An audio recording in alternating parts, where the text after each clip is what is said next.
Hello everyone, welcome back to my channel. In today's lecture, we are going to discuss another topic that is decision making. देखो आप सबको पता होगा decision making क्या है। जब आपके पास कोई भी प्रॉब्लम अराइज होगी, ठीक है, आप क्या करेंगे, उस प्रॉब्लम का सॉल्यूशंस फाइंड आउट करने की कोशिश करते हैं, है ना। अब सॉल्यूशन ढूंढना क्या है, इट मीन्स आप डिसीजन ले रहे हो, राइट। अब ऐसा कब होगा, डिसीजन मेकिंग की रिक्वायरमेंट कहाँ पर पड़ती है, या तो कोई प्रॉब्लम होनी चाहिए, या कोई कॉन्फ्लिक्ट अराइज होनी चाहिए, या फिर आपके पास नंबर ऑफ ऑल्टरनेटिव्स अवेलेबल होने चाहिए और आप उनमें से कोई सेलेक्ट करेंगे बेस्ट वन को, है ना। जब आपके पास देखो कोई प्रॉब्लम ही नहीं है, आपके पास एक ही ऑल्टरनेटिव अवेलेबल है, तो वहां पर डिसीजन मेकिंग का कोई भी रोल नहीं रहता, कोई भी रेफरेंस ही नहीं होता, ठीक है। डिसीजन मेकिंग की रिक्वायरमेंट ही तभी पड़ेगी जब आप किसी प्रॉब्लम में हैं, किसी कॉन्फ्लिक्ट में हैं, या फिर आपके पास बहुत सारे नंबर ऑफ ऑल्टरनेटिव अवेलेबल है और आपको एनालाइज करना पड़ेगा, आपको देखना पड़ेगा कि इन सभी ऑल्टरनेटिव्स में से आपके लिए बेस्ट कौन सा है ना। तो वहां पर आपको डिसीजन लेने की रिक्वायरमेंट पड़ेगी। तो आई थिंक एक ओवरव्यू मिल गया होगा आपको कि डिसीजन मेकिंग होता क्या है। चलिए डिस्कस करते हैं meaning. It means analysing different alternatives and arriving at decision in the face of a particular situation about what to do and what not to do. Simple. क्या कहते हैं, डिसीजन मेकिंग क्या है, एक ऐसा प्रोसेस है, एक ऐसा मेथड है जिसके अंदर आप एनालाइज करते हैं डिफरेंट ऑल्टरनेटिव्स को और आप एक डिसीजन पर पहुंचते हैं। अब ऐसा क्यों करते हैं, सो दैट आपको पता चल सके कि किस पर्टिकुलर चीज को करना है, किस पर्टिकुलर टास्क को आपने नहीं परफॉर्म करना, ठीक है। In this way decision making means reaching a conclusion or a final decision which can be implemented as a solution or a problem. Now, next we are having definition of decision making. देखो definition बहुत सारे number of authors की है, हमने 2 select की है. First one is according to George R. Terry. Decision making is the selection based on some criteria from 2 or more possible alternatives. क्या कहते हैं ये डिसीजन मेकिंग क्या है, एक सिलेक्शन है। किस क्राइटेरिया के बेसिस पर है ये, कि आपके पास 2 या 2 से ज्यादा पॉसिबल ऑल्टरनेटिव्स हैं, आपने उसमें से सेलेक्ट करके कोई एक डिसीजन लेना है, ठीक है। Next, according to Louis A Allen, decision making is the work which a manager performs to arrive at conclusion and judgement. Decision making एक सिंपल से काम होता है जिसकी हेल्प से एक मैनेजर परफॉर्म करेगा अपनी एक्टिविटीज को और एक कंक्लूजन तक, एक जजमेंट तक रीच करेगा, ठीक है। Now we are having characteristics और nature of decision making. The characteristic और nature of decision making become clear by the following facts. First one is it is a process of selecting the best from the alternatives. Name से ही आपको समझ आ रहा होगा क्या कहते हैं कि डिसीजन मेकिंग क्या है, it is the selection of best from the alternatives. Means आपके पास नंबर ऑफ ऑल्टरनेटिव्स अवेलेबल होंगे, आप उनमें से बेस्ट वन को सिलेक्ट करने वाले हैं, ठीक है। इसी को हम डिसीजन मेकिंग बोलते हैं. तो क्या कह रहे हैं, the first characteristic of decision making is that under it the best alternative is selected out of many available ones. There are many ways to solve a problem. The manager selects the best one out of them all. देखो number of alternatives हैं, number of solutions होते हैं आपके पास, but manager उसी particular solution को select करेगा जो उन सभी में से बेस्ट होगा, है ना। जैसे कि एग्जांपल लेते हैं छोटा सा. If an organisation has the problem of increasing sales, मतलब कोई एक ऐसी ऑर्गेनाइजेशन है वो काफी लंबे समय से एक प्रॉब्लम फेस कर रही है कि उनकी जो सेल्स है ना वो बढ़ ही नहीं रही हैं, ठीक है. Problem of increasing sales. There can be many ways of solving this problem. अब आप सेल्स को बढ़ाने के लिए नंबर ऑफ फैक्टर्स इस्तेमाल कर सकते हो, है ना. नंबर ऑफ वेज आप यूज कर सकते हो कि आपकी जो सेल है वो बढ़ जाए. या तो आप अपने प्राइस को कम कर दीजिए, या आप अपने प्रोडक्ट की ज़्यादा से ज़्यादा एडवर्टीजमेंट कीजिए सो दैट आपके जो प्रोडक्ट के बारे में कस्टमर ज़्यादा से ज़्यादा अवेयर हो पाए, है ना. या फिर आप फैसिलिटी प्रोवाइड कर सकते हैं गुड्स की ऑन क्रेडिट, मतलब आप सेल कर रहे हो गुड्स को क्रेडिट पे कर सकते हो. तो इससे क्या होता है, जो पर्सन नहीं भी बाय करना चाह रहा ना at present due to scarcity of money, ठीक है, वो भी बाय कर पाएगा. तो कभी ना कभी तो वो आपकी मनी प्रोवाइड करवाएगा ना, कभी ना कभी तो आपको कॉस्ट मतलब हो जाएगी पूरी. तो ये कुछ मेथड्स हैं, कुछ सॉल्यूशंस होते हैं. तो आपके पास नंबर ऑफ है, आपको अब खुद को देखना है कि आपके लिए कौन सा फैक्टर मतलब बेनिफिशियल रहेगा. आपको प्राइस कम करना बेनिफिशियल है, आपको एडवर्टीजमेंट देना है, या फिर आपको गुड्स को सेल करना है ऑन क्रेडिट, ठीक है. If the organization has the problem of increasing sales, there can be many ways of solving this problem. like reducing prices, more and good advertisement, making available the facility of selling goods on credit, etc. The manager has to select the best appropriate alternative out of them. Manager क्या करेगा, इन सभी में से जो भी best solution होगा वो उसे ही सेलेक्ट करेगा. ठीक है. नाउ सेकंड कैरेक्टरिस्टिक क्या है? It is based on rational thinking. देखो, rational thinking is considered to be the essence of decision making. ऐसा क्यों है? Because the conclusions arrived at with the help of decision making. क्योंकि आप conclusions पे तभी पहुंचेंगे जब आप डिसीजंस ले पाएंगे. And their success depends upon rational thinking और इंटेंसिव स्टडी. अब जो आपने डिसीजन लिया है वो उसकी सक्सेस भी डिपेंड करती है कि आप कितने रैशनल होकर डिसीजंस ले रहे हो, है ना. आपकी जो स्टडी है वो कितनी इंटेंसिव है. ऐसा तो नहीं है कि आपने ऊपर ऊपर से स्टडी करके कोई डिसीजन ले लिया है. एक चीज़ है कि आप डेप्थ में जाके प्रॉपरली एनालाइज करके डिसीजन ले रहे हो, तभी पॉसिबल है. तो इसीलिए बोला गया है कि जो डिसीजन मेकिंग है ना, it is based on rational thinking. Now third one is it is always related to some problem और कॉन्फ्लिक्ट. देखो, अगर आपके पास कोई प्रॉब्लम है, आप किसी प्रॉब्लम फेस कर रहे हो, किसी प्रॉब्लम का या कॉन्फ्लिक्ट का, तभी आपके डिसीजन मेकिंग बेनिफिशियल है. अगर आपके बिजनेस में आपके पास कोई भी प्रॉब्लम नहीं है, कोई कॉन्फ्लिक्ट अराइज नहीं हुई है, तो वहाँ पर डिसीजन मेकिंग कोई भी रोल प्ले नहीं करेगी. ठीक है. क्योंकि देखो ना, एक सॉल्यूशन एक ही है, आपको वही फॉलो करना पड़ेगा.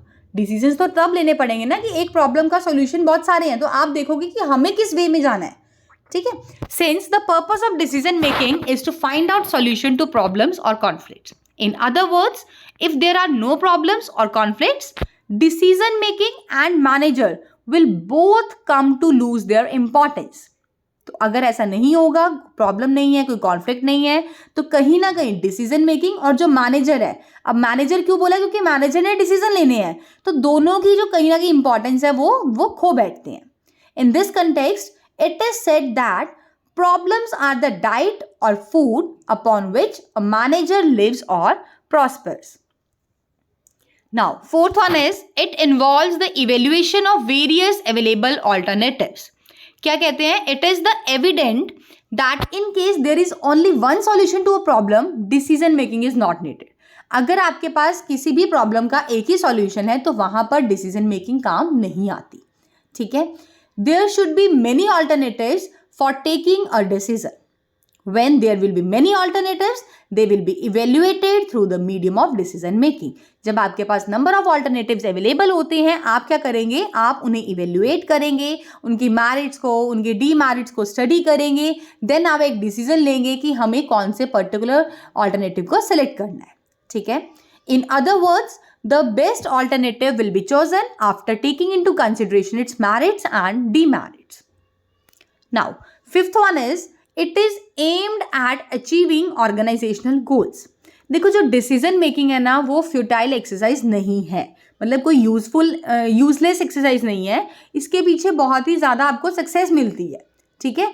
तो क्या कहते हैं? Decision making is not a futile. Futile का मतलब होता है यूजलेस, या जिसके कोई भी सक्सेस नहीं होती. बट हम क्या कह रहे हैं कि ये फ्यूटाइल एक्सरसाइज नहीं है, because through it's medium efforts are to be made to achieve the goals of an organization successfully. Sixth one is it involves commitment. देखो, कमिटमेंट कैसे है? क्योंकि जो भी डिसीजन लेता है ना मैनेजर, एक तरह से वो प्रॉमिस होता है. अब प्रॉमिस कर रहा है, इट मीन्स वो ये बता रहा है कि आपने जो मैनेजर ने डिसीजन लिया है वो कितना आपके लिए बेनिफिशियल है, उसके जो कंसिक्वेंसेज आने वाले हैं, जिस डिसीजन की बात की जा रही है वो कितना बेनिफिशियल आपके लिए, कितना गुड है आपके लिए या फिर आपकी ऑर्गेनाइजेशन के लिए. ठीक है. तो क्या कहते हैं? Every decision taken by a manager is a promise. In other words, a manager through the medium of decision tells us that the consequences of the decisions taken by him will be good. Next one is it is basically a human activity. Of course, जो आप decision ले रहे हो, लेता कौन है decision? एक human being लेगा. किसके लिए लेगा? कि कैसे वर्क करना है, कौन करेगा, कितने टाइम में करेगा, है ना, क्या क्या टारगेट्स को अचीव करने के लिए क्या क्या प्रोसेस फॉलो करना है आपने. तो देखो, डिसीजन लेता भी इंसान है और लिए जाते भी इंसान के लिए है. तो यही बोला गया कि ये कैसी एक्टिविटी है? It is a human activity. Clear. One of the special characteristic of decision making is that it is a human activity. Decisions are taken by men and meant for man. Decision लिए भी man के द्वारा जाते हैं और मतलब decision लेने वाला पर्सन भी मैन होता है, ह्यूमन बीइंग होता है, और डिसीजन लिए भी मैन के लिए जाते हैं कि आपने क्या करना है इन फ्यूचर, रेफरेंस भी उन्हीं का लिया जाता है, ठीक है। Now next one is it is both managerial function and organisational process.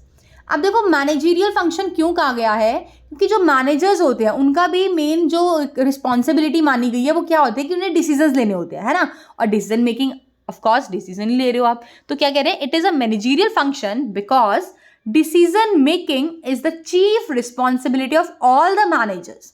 और आप इसे ऑर्गेनाइजेशनल प्रोसेस इसलिए कहते हैं because there are many decisions which a manager can not take single handedly and they need a group of managers और a committee of managers, ठीक है। तो जब कोई पर्सन देखो इंडिविजुअली काम नहीं कर पा रहा तो उसको क्या चाहिए, ऑर्गेनाइजेशन चाहिए, है ना, उसे नंबर ऑफ मैनेजर्स चाहिए, उसे ग्रुप ऑफ मैनेजर्स चाहिए, कमेटी ऑफ मैनेजर्स चाहिए। तो अल्टीमेटली क्या है, ये मैनेजरियल फंक्शन भी होता है और ये ऑर्गेनाइजेशनल प्रोसेस भी होता है, ठीक है। Now next feature is it is the core of planning.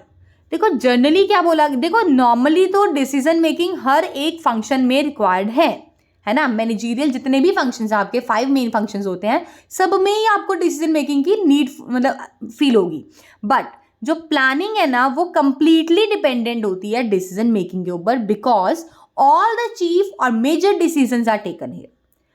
When under planning, the functions of determining objectives, policies, procedures, rules, etc. are performed. Decision making has a special importance. जब भी किसी planning के अंदर, ठीक है, अगर आप कोई ऑब्जेक्टिव्स को डिटरमाइन कर रहे हैं, आप पॉलिसीज फ्रेम कर रहे हो, आप कोई रूल्स फ्रेम कर रहे हो, प्रोसीजर्स को मतलब कुछ भी लगा रहे हो, है ना, तो जब आप ये परफॉर्मेंस करते हैं ना तो इन सब के टाइम पर डिसीजन मेकिंग का बहुत ही बड़ा रोल होता है।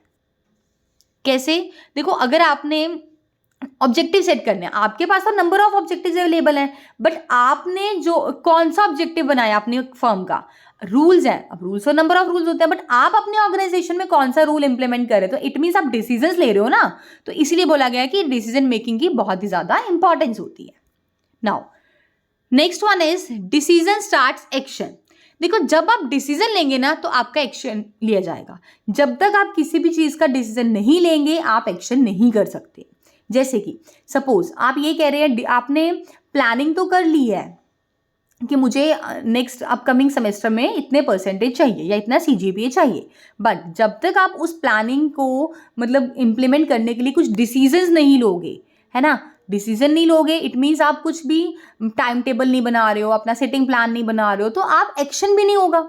जब आप डिसीजन लेंगे, आपने टाइम टेबल बनाया, ये इतने टू इतने आवर्स हमने स्टडी करना है, तो कहीं ना कहीं आप उसे इंप्लीमेंट करने के लिए एक्शंस भी लेंगे, है ना। तो अब ये बात करते हैं, when a problem arises work is immediately suspended until a decision is taken, the work cannot be recommenced। क्या बोला गया है कि अगर आपको कोई भी प्रॉब्लम का मतलब फेस करना पड़ रहा है तो आप क्या करेंगे, उस प्रॉब्लम को खत्म करने के लिए आप उस वर्क को, जिस भी काम में आपको प्रॉब्लम मिल रही है, आप उस वर्क को इमीडिएटली रोक देंगे और तब तक रोक कर रखेंगे जब तक आप कोई नया डिसीजन नहीं ले लेते हो, ठीक है। When a problem arises the work is immediately suspended until a decision is taken. The work cannot be recommenced. Therefore, the future activity starts only after a decision is taken. तो next activity तभी start होगी जब आप कोई decision लेंगे, ठीक है। Now next feature क्या है, uncertainty of rules। देखो uncertainty of rules में क्या कहते हैं, it is true that the best alternative is chosen only after an analysis of the various alternatives, but the consequences of the best alternative are uncertain। क्या बोल रहे हैं, आप बेस्ट ऑल्टरनेटिव तभी चूज करोगे जब आप बहुत सारे ऑल्टरनेटिव्स को एनालाइज करेंगे, बट जो कंसिक्वेंसेस है ना बेस्ट ऑल्टरनेटिव का, आप जिस टाइम पर डिसीजन ले रहे हो सकता है कि आज आपको लग रहा हो कि ये फेवरेबल होगा, बट मे बी जब आप कुछ टाइम बाद उसे एनालाइज कर रहे हैं तो आपको जो बेस्ट ऑल्टरनेटिव आपने सेलेक्ट किया था उसी का रिजल्ट आपको नेगेटिव भी मिल सकता है। तो जो रिजल्ट होते हैं, जो कंसिक्वेंसेज होते हैं आपके बेस्ट ऑल्टरनेटिव के, वो भी अनसर्टेन होते हैं, as it is an imaginative action, क्योंकि आप जस्ट एक रेफरेंस दे रहे हो फ्यूचर के लिए इमेजिनेशन के ऊपर, है ना, तो कहीं ना कहीं वो आपके अनसर्टेनिटी के ऊपर बेस्ड होते हैं। Now next one is it is a universal mark of a manager. क्या कहते हैं, decision making is a universal mark of a manager.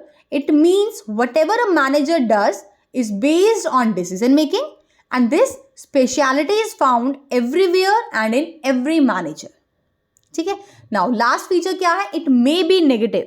अब ऐसा नहीं है कि डिसीजन मेकिंग सिर्फ और सिर्फ पॉजिटिव ही हो, कई बार डिसीजन मेकिंग नेगेटिव भी हो सकती है. अब नेगेटिव डिसीजन मेकिंग क्या होता है या पॉजिटिव डिसीजन मेकिंग क्या होता है, चलिए पढ़ते हैं. क्या कह रहे हैं, decisions can be both positive और नेगेटिव. पॉजिटिव डिसीजन क्या है, it means deciding to do something. जब आप किसी काम को करने के लिए कुछ पॉजिटिव माने में डिसीजन लेते हो, मतलब आप काम करना चाह रहे हैं, है ना, you are deciding to do something, that is your positive decision. But negative decision means doing nothing. जब आप ये डिसीजन लेते हैं कि आपको अब कुछ भी नहीं करना, it means that will be your negative decision. ठीक है. तो ये आपके डिसीजन मेकिंग का इंट्रो था, जिसमें हमने मीनिंग डिस्कस किया कि डिसीजन मेकिंग होता क्या है. Simply it means analysing different alternatives and arriving a decision in the face of a particular situation about what to do and what not to do. ठीक है. आफ्टर दैट हमने definitions किए हैं, then characteristics किए हैं हमने. Total आपने 13 characteristics discuss किए हैं. ठीक है. I hope you like this video. Thanks and have a wonderful day.